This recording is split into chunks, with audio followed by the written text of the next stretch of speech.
পথ আন্দোলনে আমরা রত ছিলাম। এই সরকারের এই ফ্যাসিবাদের পতনের লড়াইয়ে অত্যন্ত সাহসী এবং কার্যকর ভূমিকা পালন করেছে 12 দলীয় জোট।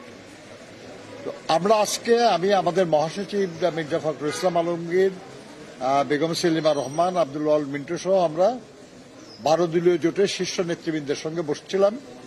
আমরা দেশের বিদ্যমান রাজনৈতিক অবস্থা, অর্থনৈতিক অবস্থা, জনগণের নানা সমস্যা ইত্যাদি নিয়ে আমরা মত বিনিময় করেছি। এই ধারাবাহিকতায় আজকেও আবার এর খানিকক্ষণ পরে আর একটা আপনার সমমনা জোটের সঙ্গে আমরা বসবো, এরপরে লেবার পার্টির সঙ্গে বসবো এবং আপনার এলডিপি তারা তাদের মূল নেতারা 2-1 বাইরে আছেন ঢাকার, সেজন্য তারা ফেরার পরে 2-1 দিনের মধ্যে বসবো। এই আলোচনার প্রেক্ষিতে আমরা কিছু করণীয় কোনো সিদ্ধান্ত হলে সেটা আমরা আপনাদেরকে পরে জানাবো এবং সেখানে যখন জানাবো তখন আমরা সবাই থেকেই জানাবো আপনাদেরকে। তো আমি নামাজে আজান পড়ে গেছে, আমি একটু তাড়াতাড়ি শেষ করার জন্য আমি 12 দলীয় জোটের প্রধান, অত্যন্ত প্রবীণ রাজনীতিবিদ, শ্রমিক নেতা, সাবেক মন্ত্রী, জাতীয় পার্টির চেয়ারম্যান মোস্তফা জামাল হায়দার সাহেবকে কিছু বলার জন্য অনুরোধ করছি। ঠিক আছে, একটু দাঁড়ান, আমি 1 মিনিট। বিসমিল্লাহির রহমানির রহিম।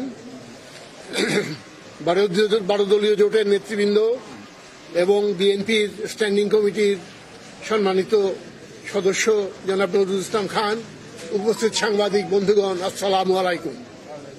আপনারা জানেন আমরা এখানে বিএনপি অফিসে আজ সুদীর্ঘক্ষণ যাবৎ বিভিন্ন বিষয়ে, বিশেষ করে বর্তমানে দেশে যে উদ্ভূত রাজনৈতিক পরিস্থিতির পরিপ্রেক্ষিতে আমাদের আগামী দিনের বিভিন্ন কর্মসূচি কি হওয়া উচিত ইত্যাদি বিষয়ে আমরা নিজেদের মধ্যে কথা বলেছি, কিন্তু আমরা কোনো চূড়ান্ত সিদ্ধান্তে উপনীত হই নাই।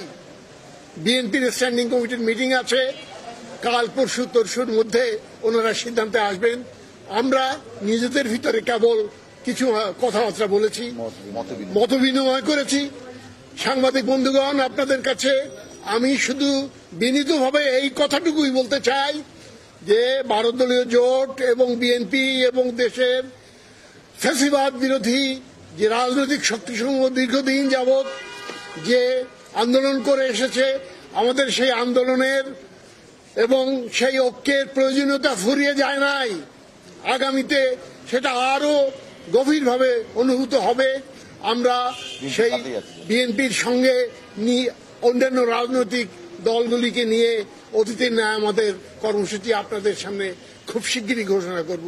আপনাদের সকলকে ধন্যবাদ। আসসালামু আলাইকুম। হয়তো দেশের বর্তমান অদ্ভুত পরিস্থিতি এইগুলি বলেছি। ঠিক আছে।